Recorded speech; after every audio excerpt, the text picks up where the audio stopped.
conceptual perspective to things. People talk about a desire to be successful. All of the elements.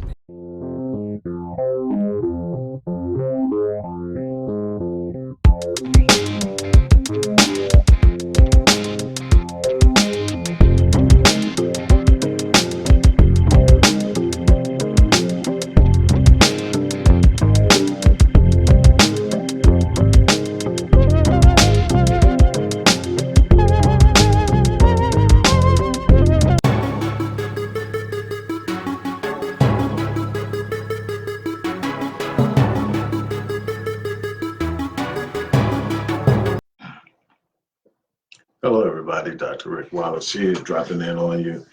I don't plan on being too long, but then again, you guys know me. I'd like to be thorough in what I'm explaining. I want to talk briefly about the economic impotence of the Black collective as a whole.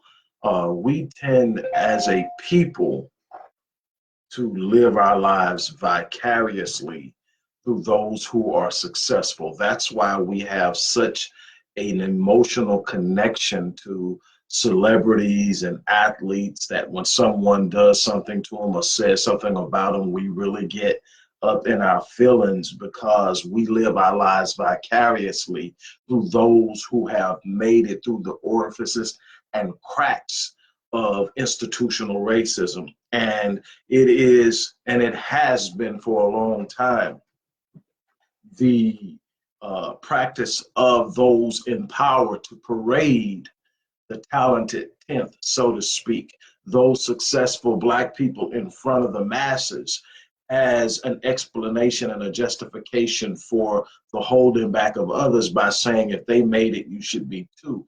We have been told over and over again that we must pull ourselves up by our own bootstraps, but we are aware, if we've put in our work, if we've done our research, we know very well that it takes more than just pulling yourself up by your bootstraps to find yourself on equal footing.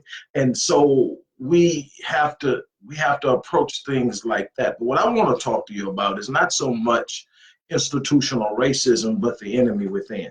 See, there's an old African saying that says, if there's no enemy on the inside, the enemy on the outside can do you no harm.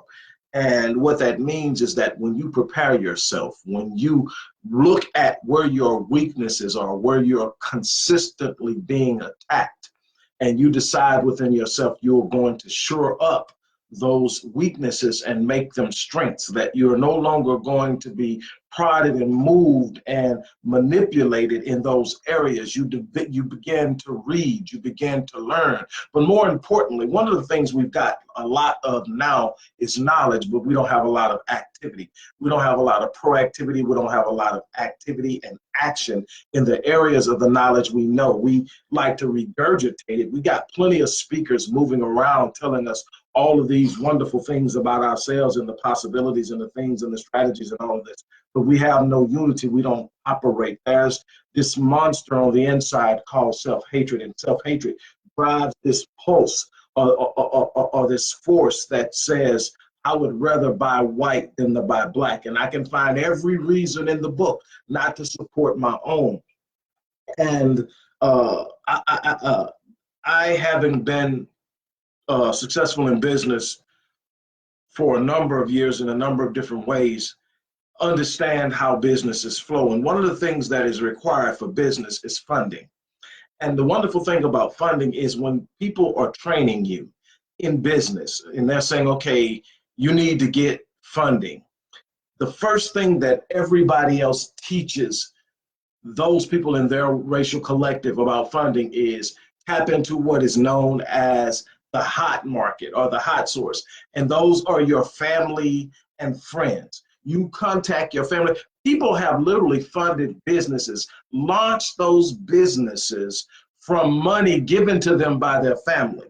Now, I can tell you that doesn't work well in the Black collective, because family is going to be the hardest the hardest group of people to convince that what you have going is worth investing in. Family is going to be the hardest group of people to sit up and want to see you succeed. So you got a lot of people in your family that will like to see you succeed, as long as succeeding doesn't mean that you transcend them in any particular area that they perceive to be important to them. And that goes for friends and associates as well. See, people all day long say they want you to do well. What they mean is you can do good as long as you don't do better than me. So what we have is a bunch of people who are willing to say, okay, if I think this person has the capacity to do better than me, to explode and to expand, I don't want to have anything to do with them. I'm not talking about going to businesses that don't know how to conduct businesses. I'm talking about legitimate business ideas, some of which who haven't gotten off the ground. Other business-minded individuals and entrepreneurs who have a good program, a good product, a good service model, and are doing great things, but can't get any support from the community. I'm talking about them. I'm talking about people who can't go to their families and ask their families to back them on it. Now, I've had some support from my family, but I'll tell you this to give you a real honest look at it.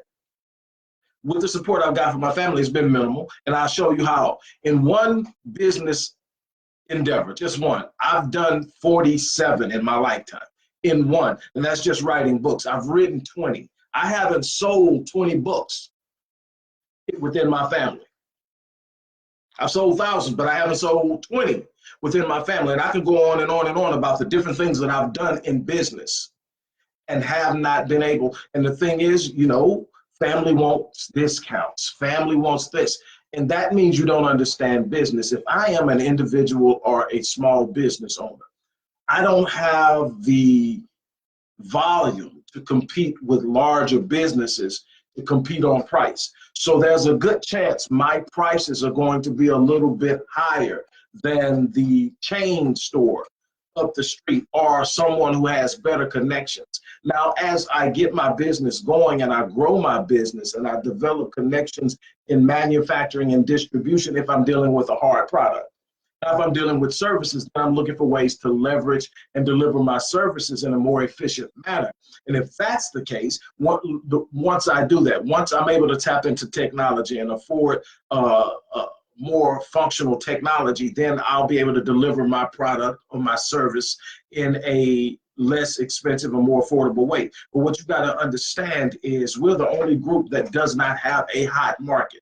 We can't fund our business endeavors by calling family members. And it's not just because family won't support us. We also have to look at the fact that the median household wealth for blacks is so low that there's not $15,000, $20,000, $30,000 sitting around in the average black bank account. So we understand that, but that's why we have to function as a whole collective. And so it's not just about family. It's about seeing something and understanding that I can be, and I can speak for myself and I can speak for a number of other black people who have experienced success, people I talk with on a daily basis, people I've worked with over the last 30 years. This is what I can tell you, is that no matter how successful I've still been black. Not just because I want to own my blackness, but because they remind me of it. No matter how much money I get, I'm never going to be them. I don't want to be them, but there are a bunch of us who think that our money will make us, put us in an equal footing. Now, they will allow us to come into the fold and use us.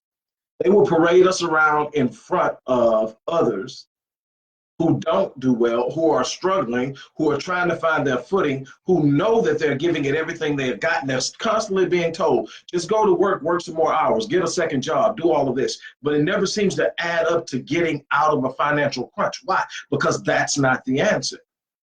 They know the answer. The answer is finding the right leverage to do the right thing, whether it's at a job, whether it's on your own as a business owner, whether it's an idea, whether it's a service, whether it's a product, whether it's a new innovation. It requires that kind of thinking and then the financial backing to make it happen.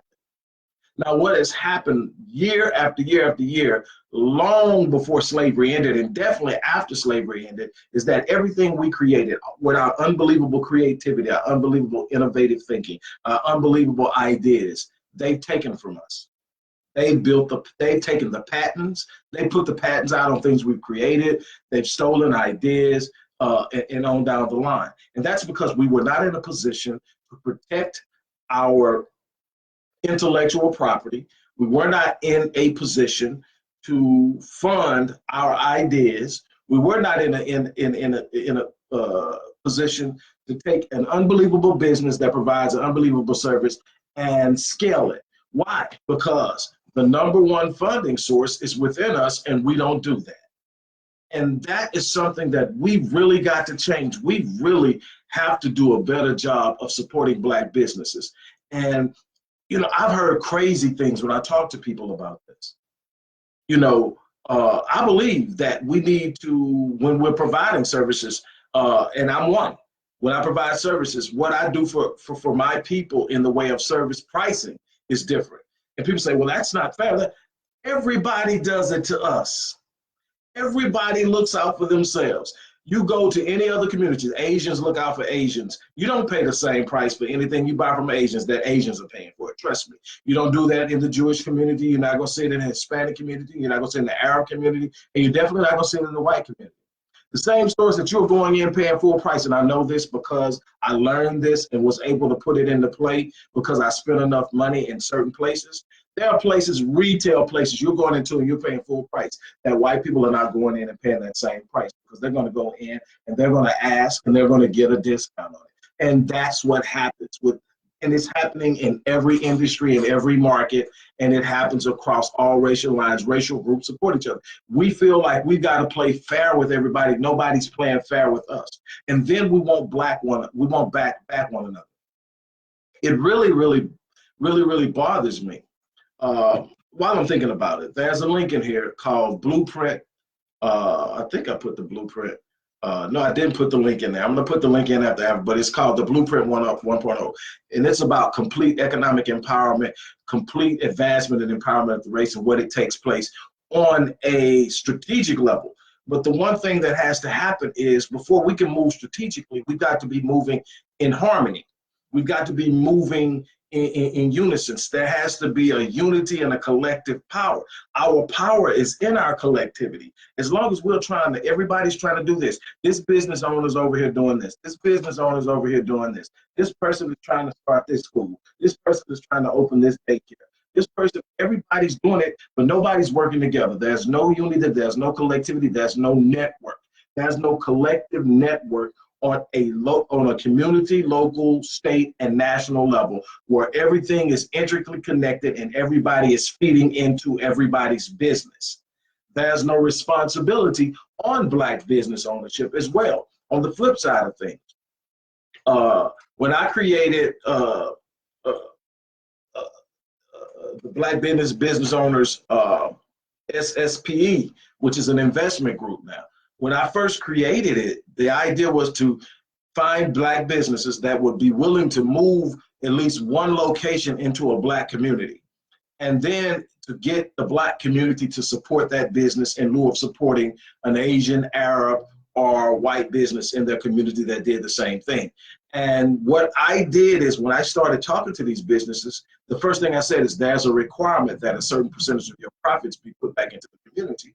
And you will not get to choose what that money goes towards. Based on the needs of the community, you're going to be required to put a certain percentage of your profits back into that community based on the needs. When you sign your contract, we will look at the need at that time, and that will be your designation. That's where that money has to go, whether it's business development, residential development, education, drug rehabilitation, health, all of these things that are necessary to operate within the community, to build the community, to make the community strong. We feel that any business that's operating and benefited from that community has a responsibility. Now, honestly, I also believe that every church should be held accountable in the Black community to be responsible for a certain portion of the cost of upkeeping and elevating that community. I believe that if you're pulling money out of any situation, you have to be bringing value back into it. And so my whole thing is I have seen on my timeline, and something has hit close to home, where family members know they have a family member who is doing something in the community or doing something in business, and they have a need in that area, and they will go outside of that family member. And what makes it worse is when they go outside of that family member and they go to someone else of a different race to get it done, and then brag about it as if doing it with someone other than a black person makes them better. I have a major problem with that. And anybody who understands how this works. Now, my thing is, as an individual, you got a right to do what you want to. You have a right to marry who you want to. You have a right to do business with who you want to. But if we're talking about building a strong black community, then there's a thing called accountability and responsibility. It's not just what I want to do, it's what's going to be best, not just for myself, but what's best for the community. That is something that we're going to really have to visit. That's something that we're really going to have to put a lot of stock into, is truly getting really rid of the enemy on the inside. A lot of that comes from this entrenched self-hatred that tells us inherently that the white man's ice is cold, that because someone is not black, that their product, their service, their business is better. What I can tell you, some of the best businesses that are delivering services right now are black owned. They're delivering quality product or service, quality customer service, and they are delivering at an extremely high level. Now, the thing is, if they're like me, they're having to find the vast majority of their revenue outside of the black community. And while I believe that there's a need for that, I believe that there has to be businesses that are black owned that provide services that don't necessarily focus in on the black community. Why? Because our community has been raided by businesses since we started having communities. Other businesses come in, take the black dollar out and haul ass and never look back. We never see the dollar again. It's never reinvested. It never recycles. It never comes back in. We're going to have to go into other economic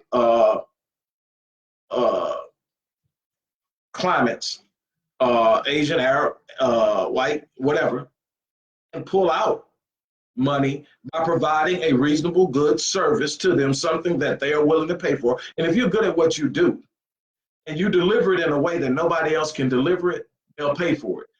I can attest to that. And they'll pay top dollar for it if you're bringing value. That's another thing that we've got to focus on. We've got to learn how to educate ourselves, to prepare ourselves, to develop a high skill level so that we can go into other economies and deliver a service or a product at a level that nobody else can, regardless of race, and get that money. Now, the thing is, we've got to have a mindset with a responsibility that, yes, I need to provide a life and a future for my family, but I also have a responsibility to the whole. Why? Because the stronger the whole is, the safer the wealth I build for my family. I can't get into that in great detail, but you have to understand that. The way that white wealth has been protected, it isn't just that there is white people with wealth. It's that there is this collective machine operating, and there are these buffering mechanisms that protect wealth that are in the hands of the wealthy. And we have to build that. We have to build that type of thing to where we're strong in areas across the board. Just having 10% of our collective having money and the other 90% struggling is never going to be good for the 10. Why? Because at any time, there's nobody to protect you. Anytime they want to take something or harm you or come at you, they will, as Bill Cosby. And this isn't me defending Bill on what he did. This is me saying that it was all good until he stepped on the wrong toe or somebody got ticked off. And it was nothing that a cushion. This is the worst part. And then I'm going to be done. How many of our leaders that we walk around posting memes about right now, the John Henrik Clarks, the Joseph Benyakinans, the Malcolm X, the Martin Luther Kings, and the Francis Cresswells, all these, how many died broke because they gave everything they had to the black collective, and the black collective didn't give a damn. They took it, ran with it, repackaged it, tried to call it their own, and never loved them enough to make sure they were good. When Dr. Benyakinen died, Dr. Ben, when he died, he was in a nursing home in New York. There were a couple of people, students of his, that he had touched their lives, that looked after him. But what was the black collective? This brother should have been taken care of in the best possible way for the contributions that he gave. You know, and we could talk on and on and on. What was Betty Shabazz living when she died because her grandson set the apartment on fire? That's the wife of Malcolm X. And we've deified this man, but we didn't take care of his family. You want to know why it's hard to get Black people to really commit to coming in and doing the work? It's because Black people won't underwrite them. Black people won't hold them up. When the heat gets hot, Black people will throw them under the bus and leave them out there. That self-hatred right there is the problem. All of these Black businesses, I mean, I've seen Black businesses, real estate agency. I mean, we've got some unbelievable fitness trainers, male and female. And that's a passion for mine because that was business number one for me. And I know that that market is set up to just totally blow up. But I can tell you that the vast majority of my clientele, when I did it, were white. Now we're getting where more of us see the value in it. But now the industry I'm in now, personal improvement, personal development. You know, I don't have any problems with my pricing with other people outside the race. Black people come in, they trying to divide and work calculus and everything to lower the price, and you don't see the value. And this isn't about me trying to get you to see the value of what I do. This isn't about my business. I'm just talking about, in general, what I can talk about from experience. So when I want to focus on delivering something to my people that I know will bless them, I have to automatically equate it to taking money out of my pocket, because it will never be, what I'm giving will never be equated with what I get. And what I get is very little. And so what I want to leave you with is this. Whatever you need, your first option should be searching for a Black business owner who does it. Now, I'm not telling you go out and get no crappy stuff. That's not what I'm telling you. I'm telling you to get what your money can afford at the best, but try and find it with a Black owned business, and then try to vet the owner. You know, find out, are you just a Black person who owns a business, or are you a true Black business owner? Do you have a Black mindset? Are you looking to grow the Black community? Or are you looking just to get rich because you Black off the Black dollar? Now, there's a difference.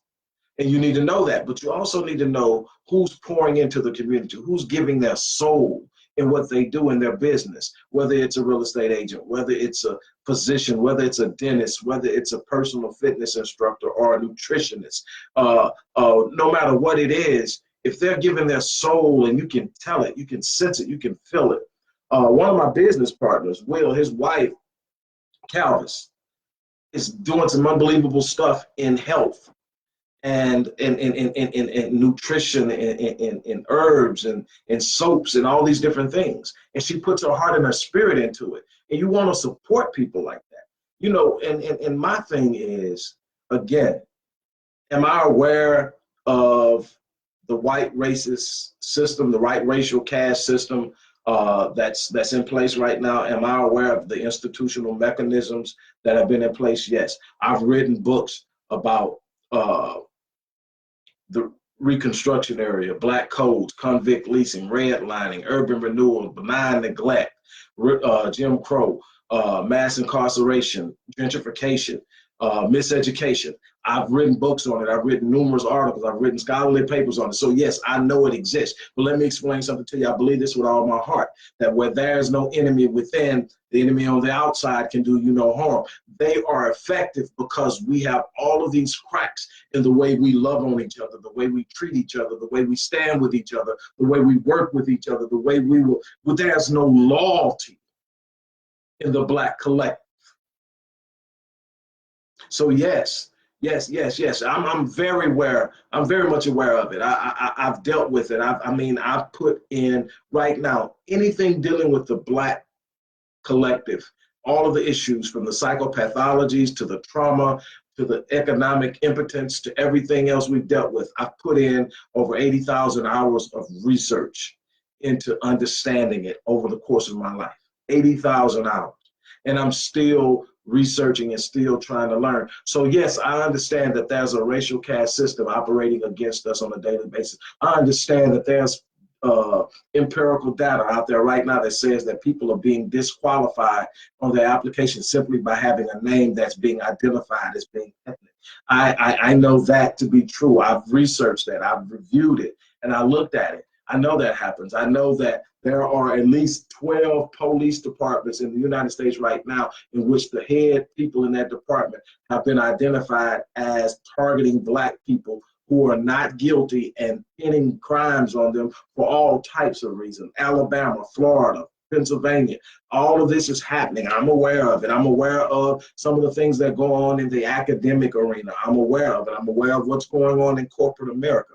This is what I'm saying. I'm saying that we are so creative, we're so innovative, we're so resilient, we're so powerful that if we ever got rid of the enemy within, that wouldn't matter.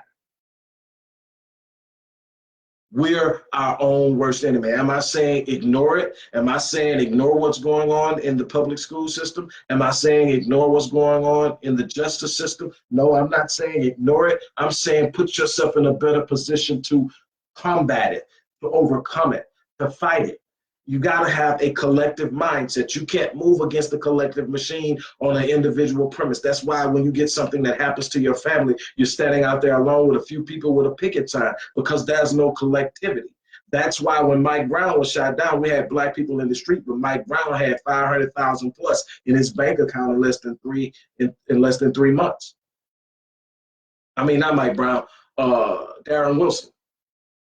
That's the difference in two groups. The group offended, picket signs. The offending group looking to stand next to and make sure that whoever they can insulate, they will put close to 600,000, the last I checked, into Darren Wilson's account. And that's happened over and over again with multiple violators of people of color. And yet the families of these people are struggling and suffering. There's not the same loyalty, the same self-love, the same understanding of what's happening place on a racial level. We've got to do better. Like I said, I'm going to put the link to the blueprint on this post as soon as I get off to make sure it's there. But I just wanted to stop. I'm just sitting up and I'm looking and I see it over and over again. And I can understand the frustration of people who can't even depend on their families to support it back. I mean, if you got somebody that's a trainer in your family, go to that person and let them train you. If you got somebody who's a dentist in the family, that's who needs to be doing your teeth.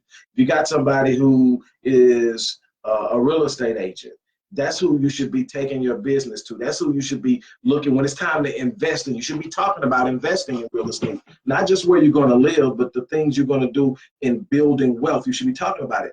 That conversation should be held with the family member in your family who does real estate. That's how you work together. I've seen it a couple of times, but we've got to learn how to build together, grow together, stand together. Nobody should be anybody with siblings, parents, cousins, and the like. You know, you got some people that don't have family. I mean, literally, life was just so screwed up that they grew up without family. They ended up getting displaced, put in foster care, getting adopted, whatever, and they don't have family. But in the sense of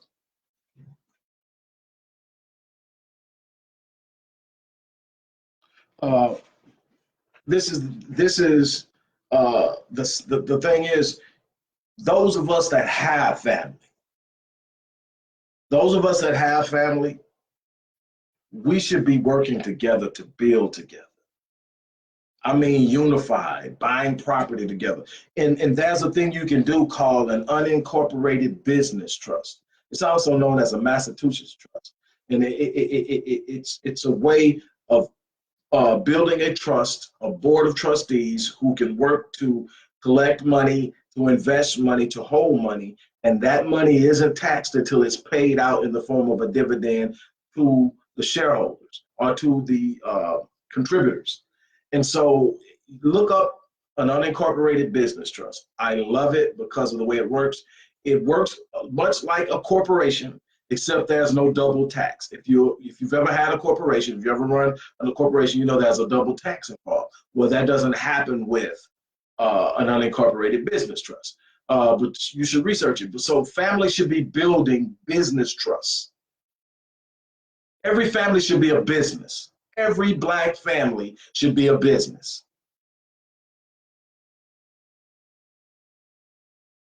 You know, if you're really serious about doing this, email me or inbox me, and we can set up times to sit up and look at who your family is or look at what your group is. And if you can't do it with a family, find people in your community that have like minds, and get with them and say, hey, let's do this. And then you get up and you do it, and you put together this business trust, and you can grow it as large as you want to and manage it. I kind of treat an unincorporated business trust much in the same way hedge fund managers treat hedge funds. I don't like them to get too big, because the larger they get, the more accumulated, the harder it is to move things if there's a need to move it. So you've got to be able to manage it. So you want to build it to a capacity that's manageable. And that depends on who you got running it. The right person running it can grow it pretty huge, but you can just always start a new direction. You don't have to handle all of your business through one trust or one corporation if you decide to take the corporate route. But you've got to have these things. You've got to learn how to start protecting your money. You got to learn how to start using corporations as a means of paying a lot of the things you're paying out of your pocket with taxable income. I'm getting a little bit off, but I'm just talking about all the things that are there. It's there right now. But we've got to do better. We've got to make up in our minds that we're going to do better. We've got to make up in our minds that we're going to come together. The biggest thing that's hurting us is the self-hatred that creates this unity. It's no way you got a family member doing something and you're off somewhere else in another race paying somebody to do it. Even if they don't have the expertise that that person has, that should be you coming and saying, what do you need to be that good? What do you need from us to be as good as them? What are you lacking right now? Is it money and resources? Is it access? Is it connected? Do you need me to connect you with some people? Whatever it is, you should be asking your family member, how can I get you on their level, instead of running over there and bragging about being with them? It says, it speaks volumes to how you feel about yourself, honestly. Any chance, and I know my wife is the same way, any chance that we have to work with someone that looks like us, that's what we're going to do. Now, when we've got to do business in other places, we know how. And we handle our business in a way that keeps us in a place of respect so we can continue to do so. But the goal would, and the desire would be to do our business with our people. We've got a lot of growing to do in that area. Look, I'm gonna get off here, as I always say. I'm gonna live my life on full so that I die on E. I'm challenging every last one of you to do the same thing. I'm gonna get out of here. Still got a lot of stuff to do, but I just had to drop that. Drop this on you. Hopefully you'll take it, you share it, you think about it. But visit the site, check it out, see some of the things we're going on, but definitely read this link I'm gonna put in here about the blueprint. You know, the things we need to be looking at of what it's gonna take to really grow us. With that being said, I'm out of here. You guys have an unbelievable day.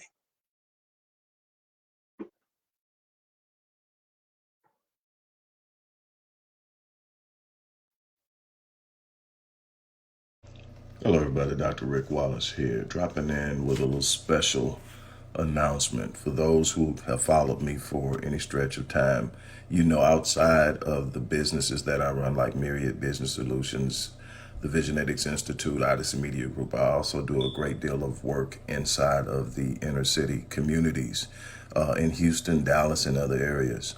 I'm asking now, as we push a fundraiser, that you support what the Odyssey Project is doing in the inner cities, especially with programs like Black Men Lead, which is a rite of passage initiative, and Restoring Ghetto's Forgotten Daughters, which is a program focused on helping young girls, but boys as well, suffering from childhood sexual abuse, rape, molestation, domestic abuse, absentee fatherhood, and so many other things. The information will be in the box. Thank you.